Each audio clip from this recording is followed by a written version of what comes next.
복당을 한다고 지금 23일이었죠. 23일이죠. 지난주에. 네네. 23일 날 내가 지금 이재명 대표에게서 전화를 받았다. 지금 힘을 합치자고 얘기했다. 힘을 합쳐달라고 얘기했다. 이렇게 얘기를 했는데 그로부터 벌써 거의 일주일이 지났습니다. 네, 일주일 넘게 지났는데 네. 그 남자는 말이 없은 것 같아요. 말이 없고 그 남자 주변에 있는 남자들이 예, 지금 저게 23일 날 이게 페이스북에서 예. 올라온 글입니다. 그러니까 이게 복당한다고 이재명 대표가 나한테 복당하라고 했다라고 해서 저희도 소개 드렸던 건데 저 보니까 이현주 의원 페북이에요. 네네. 그러니까 이현주 의원 스스로가 이재명, 네. 그러니까 지금 그래서 보면 이재명 대표의 육성을 저희는 이것과 관련해서 들어본 적은 없습니다. 맞습니다. 그렇지만 민주당에서는 인정을 했습니다. 수긍을 했습니다. 네. 그래서 당대표가 뭐 그런 제안을 한 걸로 안다라고 얘기를 했었고 그러니까 이제 지금 시간이 계속 흐르고 있습니다. 그러니까 29일에 이현주 씨가 밝힌 얘기는 이겁니다. 당과 절차적인 협의도 하고 있다. 굉장히 중요한 결심이기 때문에 심사숙고하고 있다. 이렇게 얘기를 했는데요. 문제는 민주당 내에서 반발이 굉장히 크다는 겁니다. 홍익표 원내대표는 뭐 그냥 한 명의 의원이 아니라 어쨌든 원내대표니까 상당히 비중이 있다라고 봐야 되지 않습니까? 그런데 홍익표는 뭐라고 얘기했냐면 이현주가 복당에 앞서서 불출마 선언 등 진정성 있는 모습을 보여야 한다 이렇게 얘기를 했고요. 아예 대놓고 반발을 하는 사람들도 있습니다. 김지호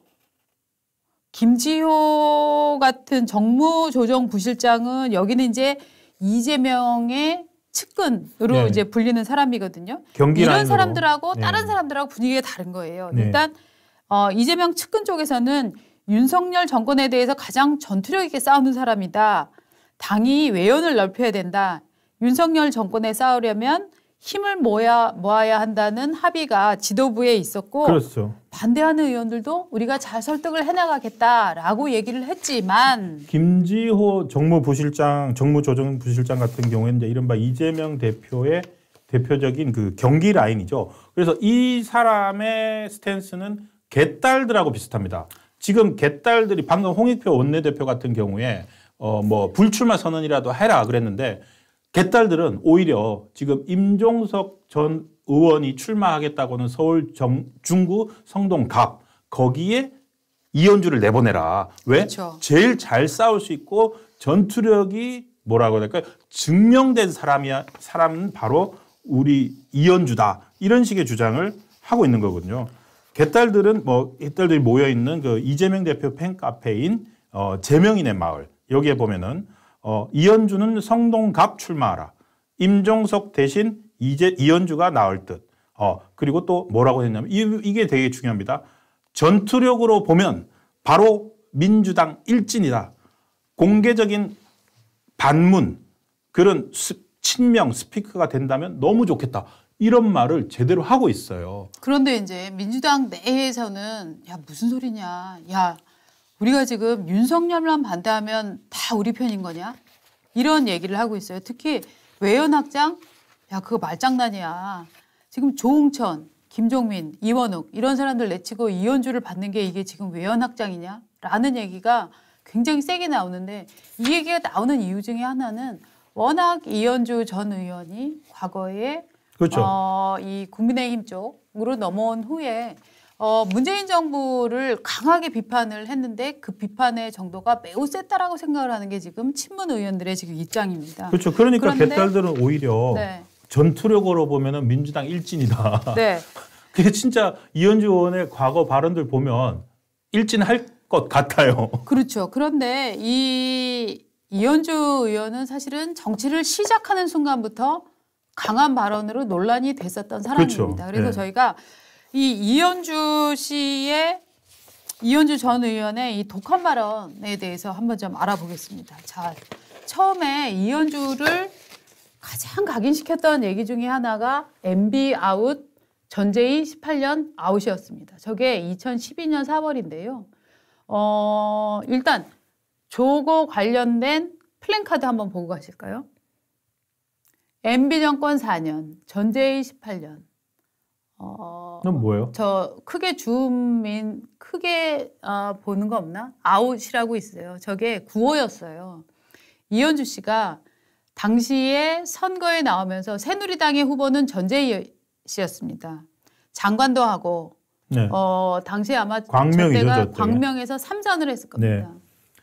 그랬는데 아주 SK 출신 회사 변호사였던 이현주 씨가 민주당을 찾아가서 정치를 하고 싶다라고 얘기를 해서 민주당에서는 이 사람 굉장히 당돌하고 똘똘하네라고 해서 그래? 그러면은 엄청 센데 한번 붙여보지 뭐라고 해갖고 공천을 준 데가 광명이었습니다. 당시에 전재희 씨가 국회의원을 현직으로 하고 있었습니다.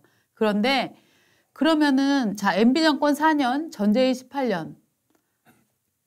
아니 아니 그걸 색안경을 끼고 보시면 안 돼요. 저 때가 이제 시점이 네. 2008년에 출범한 MB 정권이 4년이 됐고 네. 그리고 전재희 의원이 아까 3선이라고 했잖아요. 네.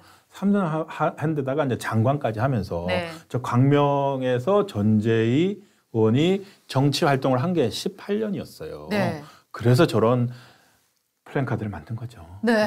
라고 얘기를 하고 있습니다. 이래야 그래서 화제가 됐었습니다. 예. 예, 그리고 이제 저게 제가 민주당 전에 이제 의원 얘기를 한번 들었는데 저 플랜카드가 나오고 나서 민주당에서도 뜨악했답니다.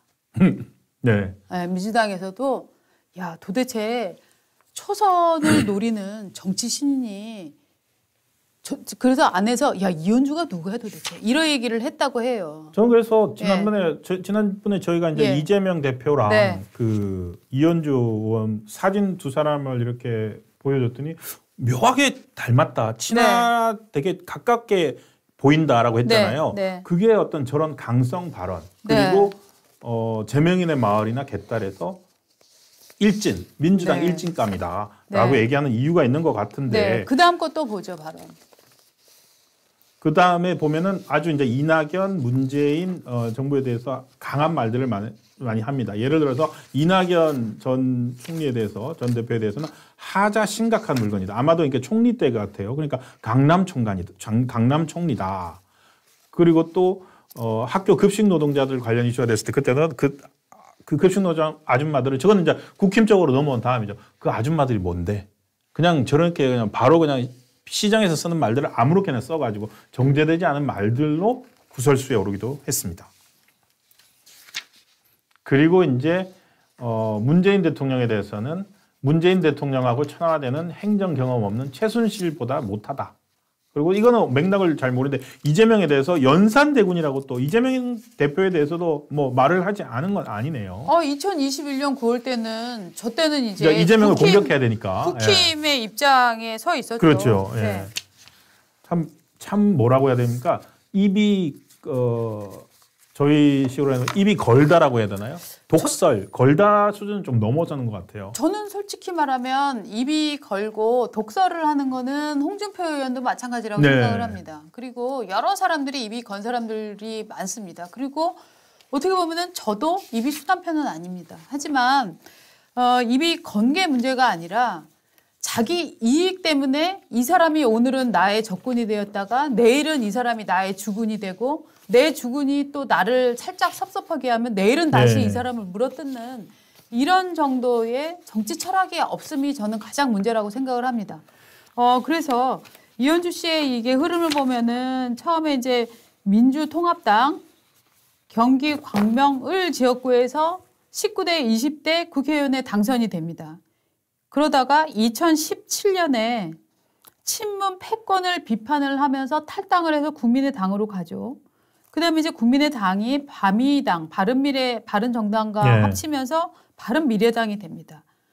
그다음에 다시 미래통합당 2021년에 미래통합당 후보로 부산 남구을에 출마를 하죠. 그런데 박재호 민주당 후보에게 패합니다.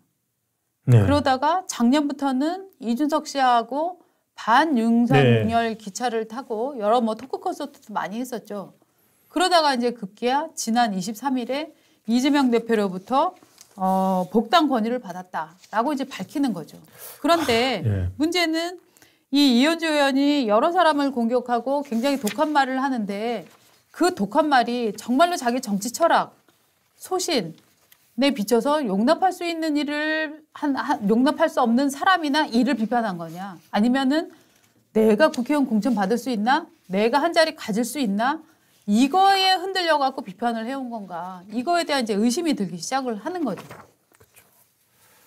그거를 아마도 민주당 뭐 홍익표 원내대표나 이런 사람들 아니까 네. 진정성을 보여라. 네. 그 진정성을 보이는 방법은 불출마 선언이다. 네. 라고 얘기를 하는 겁니다. 네, 저는 이 전재희 의원 그때 당시 의원 관련한 이 18년 이 부분도 지금이라도 저는 사실 조금 팩트를 좀 봐야 되는 내용이라고 생각을 하는데 이 그때 당시에 뭐라고 얘기했냐면 아니 전재희 자기가 뭐 이런 공직이나 이런 걸로 17년 몇 개월을 근무했다라고 얘기를 했다. 그럼 18년 아니냐 뭐 이렇게 얘기를 하는데 이거는 사실 정치 도의상 뭐 지금이야 워낙 정치가 개판이 됐으니까 이런 표현들 많이 씁니다만 정말 당시에 이 정도의 표현을 쓴 거는 정말 네. 이 정계에서 정말 충격이었다고 민주당 내에서도 그래서 도대체 이현주 누구냐 이 얘기가 나왔다는 거 아닙니까? 네. 그런데 알겠습니다. 이런 식의 얘기들을 강하게 하는 것도 저는 뭐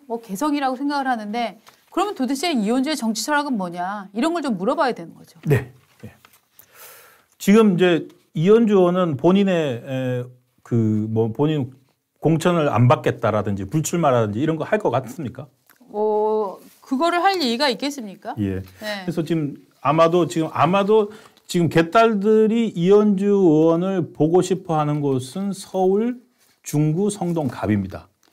근데 뭐 서울 성동 갑 같은 데를 이현주를 준다는 건 말이 안 되죠. 네. 서울 성동 갑은 말입니다. 지금 거의 막대기만 꽂아도 민주당 후보가 당선될 가능성이 매우 높은 지역입니다. 그렇죠. 왜냐하면 정원호 성동구청장이 워낙 털을 잘 깎았죠. 예, 워낙 털을 잘 닦아놨기 때문에 지금 이미 3선까지 하면서 네. 털을 잘 닦아놓는데 이기 때문에 지금은 여기는 뭐 가면 그래서 지금 뭐 임종석 씨가 나온다라고 얘기를 하고 있지 않습니까? 네. 그런데 정원호 씨가 왜 그러면은 총선에 안 나올까요? 지금 임종석의 직계 후보잖아요. 맞습니다. 직계 후배고 예. 어떻게 본다면 임종석은 거기는 자기가 지키고 있는 땅이라서 이 서울 중구 성동 갑이 묘하게 된 게 민주당 내에서도 지금 방금 개딸들이 그럼 거기 이현주 내보내라 하는 것처럼 네. 민주당 내에서도 지금 뭐 추미애 전 대표도 뭐 임종석을 비판을 하고 있고 네. 임종석을 당신이 뭔데 민주당 후보로 거기에 나가라고 민주당 내에서도 거기를 가지고서 그 경쟁이 치열하죠. 맞습니다. 그런데다가 그러면서도 동시에 민주당 텃밭이라는 이중적인 속성을 갖고 있는데 거기에 국힘에서는 이번에 윤희숙 의원을 거기에 나갈 만하다라고 네. 한동훈 비대위원장이 이야기를 하면서 지금 핫한 지역구 중에 하나로 떠올랐습니다. 네. 그런데 여기를 이렇게 정말 핫한 데를 이현주를 준다? 제가 볼 때는 아마도 이재명 대표가 이현주를 여기에 주는 순간 당은 아마 산산이 갈갈이 찢어질 겁니다. 그래서 완전히 그냥 그렇죠. 그렇기 때문에 저는 공천을 준다고 해도 절대 이 지역은 안 준다라고 생각을 하는데 그러면은 이제 이현주 의원이 전 의원이 따지겠죠. 아니 당신 나한테 지금 힘을 합치자며. 뭡니까 지금 힘을 합치자고 먼저 전화하더니. 제가 그런 말 한 적이 있습니까? 아니 힘을 합치자며요. 아니 제가 뭐 통화 기록 있어요. 통화 기록 페이스북에 있죠? 제가 복당 제안했다고 네. 저한테 물어보지도 않고 아니, 그렇게 무슨 소리야? 페이스북에 내가 띄우셨잖아요. 내가 통화 띄울까? 그렇게 정치하시면 안 돼요. 라고 얘기할 수도 있을 것 같아요. 저는 이렇게 얘기할 것 잡아댈 같아요. 것 같아요. 저한테 한번 물어보세요. 이현주가 돼서. 제가 이현주. 저 공천 안 주실 거예요? 저번 복당하라 그랬잖아요. 왜? 아니 복당이 공천을 준다는 뜻입니까? 제가 수가 낮았네 이재명보다. 복당하라고 제가 언제 복당하라고 했지? 네. 공천 준다고 했습니까? 저는 이 화법을 제가 이제 이재명 대표를 좋아하니까 이재명 대표 화법을 많이 연구를 하지 않았습니까? 저는 분명히 앞으로 문제가 되면 힘을 합치자고 했다. 힘을 합치자는 게 도대체 공천 준다는 얘기냐? 수많은 사람들이 힘을 합쳐서 이 선거를 이기려고 하는데 무슨 말씀이세요? 라고 얘기를 저는 할 것 같아요. 예. 지금 사실은 그와 같은 화법을 이재명 대표가 지금 7번째 맞붙은 유동규 씨하고 지금 벌써 이제 7번째 법정에서 만났다고 하는데 거기서 계속 보여주게 있는 게 제가 그 말 한 거 아닌데 그쵸. 유동규는 계속 그때 그랬잖아요 하면은 근데 그게 그 뜻은 아니잖아 라는 식으로 계속 하고 있는 거죠. 저는 어제 저 재판 정말 재밌었다고 생각하는 게 유동규 씨가 아마 많은 분들이 이렇게 생각하실 거예요. 아니 도대체 왜 이재명은 쏙쏙 빠져나가는 거야? 도대체 혐의가 몇 개인데 왜 빠져나가는 거야? 라고 정말 이 나라에 법이 살아있는 거야? 검사들이 다 놀고 있나? 판사들이 다 짜고 치나? 이런 의심을 가지시는데 그중에 핵심이 저는 저거라고 생각하는데 유동규 씨가 이렇게 얘기했습니다. 이재명이 뭐라고 얘기를 하니까 당신은 늘 정진상을 내세우고 뒤에 숨었잖아 라고 얘기를 했는데 저 안에 구체적으로 이런 대목이 있어요. 이재명 대표가 직접 유동규를 반대 신문하는 이런 이제 구성이 돼 있었던 모양이에요. 여기 얘기를 했어요. 남욱한테 이제 3억 원 요구한 사건, 요거 갖고 이제 그거 내가 시켜서 한 거 아니잖아 라고 이제 이재명 대표는 얘기를 하면서 아니 간부 회의 때 업자들하고 어울리면 언젠가는 반드시 걸린다 이야기를 들은 적 있죠? 그렇죠. 네, 했죠. 네, 유동규가 했다고요. 그렇게 얘기를 하죠. 예. 네. 여러 번 하셨습니다. 예. 아니 그런데도 지금 증인은 남욱에게 3억 원을 요구하자는 말을 정진상이 했다는 겁니까? 그럼 사장님 제가 옛날에 뭐 내준 호텔 이런 건데 왜 가셨어요? 그 3억 얘기를 에? 제가 호텔을 갔다고요? 그 부산 호텔 가실 때 제가 비용 낸 거 몰랐습니까? 영수증도 있는데. 그런 건 몰라. 그러니까 이재명 씨가 아마 이거에 대해서 반박이 없는 걸로 봐서 부산의 호텔에 가서 묵었던 건 사실일 것 같아요. 자, 근데 자기 돈은 아닌 것 같아요. 네, 그다음에 또 수사 기법에 대해서도 자 보세요. 제가 성남시장 시절에 얘기 많이 했지 않습니까? 수사 기법에 대한 얘기도 많이 했어요. 대장동 같은 사업은 수사를 받으니 절차에 절대로 어긋나거나 문제될 소지를 만들면 안 된다. 기억 안 나세요? 시장님은 그러니까 수법을 잘 아시니까 피해가는 것도 잘 하시는 것 같아요. 그러니까 맨날 정진상 씨 내세우고 뒤에 숨어 있으니 자기한테는 수사가 오지 않을 거라고 그렇게 생각하는 거 아닙니까? 참 말도 안 되는 소리 하고 있네. 아니 보세요. 2018년 지방선거 때고 경기도지사 캠프, 2021년 민주당 대선 캠프, 2022년 대선 캠프. 거기 캠프에 참여했어요? 제가 경기도 관광공사 사장을 했습니다. 제가 그거 안 했는데 제가 경기관광공사 사장을 저한테 주시겠습니까? 정진상 씨는 저를 별동대라고 불렀어요. 예. 그러니까 이재명은 지금 뭘 얘기하냐면은 증거 없지 않느냐. 너가 내 대선 캠프에 참여한 게 있냐? 뭐 경선 캠프에 참여한 적이 있냐? 없을 거예요. 맞습니다. 그렇지만 유동규는 자기가 그 일을 했다는 걸 누구보다도 잘 알고 있습니다. 그런데 아마도 이게 이재명은 또 변호사잖아요. 사실은 김동현 부장판사가요. 재판을 저런 식으로 진행해도 안 됩니다. 피고인이 이재명이 직접 정인을 신문하고 있어요. 맞아요. 어느 피고가 증인을 직접 신문합니까? 네. 예를 들어서 지금 유동규 정도나 되니까 법정에서 저렇게 이재명한테 그러니까 열불 내가면서까지 받아치고 반박을 하지.